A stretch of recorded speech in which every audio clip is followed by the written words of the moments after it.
അപ്പോൾ ഇന്ന് ഞാൻ നമ്മുടെ ചട്ടി നിറയ്ക്കുന്നത് എങ്ങനെയാണെന്ന് കാണിച്ചു തരാം. ഞാൻ നിറയ്ക്കുന്ന രീതിയാണ് ഇത്.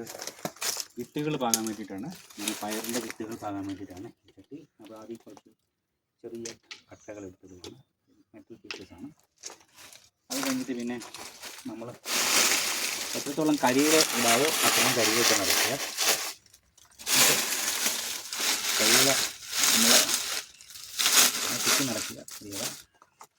ഇത് നമ്മുടെ സീഡ്സ് സൂഡോമോണസിൽ ഇട്ടിരിക്കുന്നതാണ്. ഈ സീഡ്സ് ഉണ്ടോ, ഇത് പയറിൻ്റെ സീഡ്സാണ്. ഒരു അരമണിക്കൂർ കൂടുതലായി.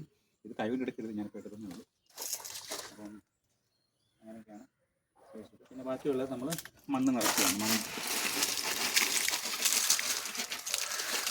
നിറയ്ക്കുക. അങ്ങനെ നിറച്ച് മണ്ണ് നിറയ്ക്കേണ്ട ആവശ്യമില്ല. നമുക്ക് ആവശ്യമുള്ള മണ്ണ് നിറയ്ക്കുക.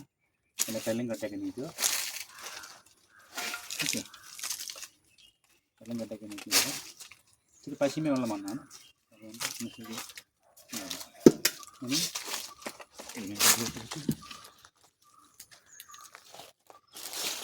അങ്ങനെ ചെറിയ സൂഡോമോണസ് പൗഡറായിട്ട് കിട്ടുവാണ്. സൂഡോമോണസ് പൗഡർ ഇട്ടുവാണല്ലോ. എന്നിട്ട് നമ്മുടെ ഈ വിത്തുകൾ വെള്ളം കളഞ്ഞിട്ട് വിത്തുകൾ നമ്മൾ ഓരോന്നായിട്ട് വിത്തിൻ്റെ സൈസിൻ്റെ പകുതി വെച്ചിട്ട് നമ്മളത് നടുക. മണ്ണിലോട്ട് മുങ്ങിയാൽ മതി, അങ്ങനെ മുങ്ങിയാൽ മതി. ഇത് കുറച്ചേറെ വിത്തുകളുണ്ട്. ഇനിയിപ്പോൾ എല്ലാം ഇതിലോട്ട് ഇതിൽ തന്നെ വെക്കുന്നെങ്കിൽ മാറ്റി വെക്കും. അത് പിന്നെ കിളുത്ത് കഴിയുമ്പോഴത്തേക്ക് അത്രേ ഉള്ളൂ. എന്നിട്ട് ചെറുതായിട്ടൊന്ന് നനച്ചും കൊടുക്കുക. ചെറുതായിട്ട് നനച്ചും കൊടുക്കുക. ഇത് 2 ദിവസം 3 ദിവസത്തിനുള്ളിൽ ഇത് കിളുത്തിരിക്കുക. എന്നിട്ട് നമുക്ക് മാറ്റി വെക്കാം. പിന്നെ ഇത്രയൊക്കെ ഇന്നത്തെ വീഡിയോയിൽ. അടുത്ത വീഡിയോയിൽ നമുക്ക് കാണാം വീണ്ടും. Thanks for watching.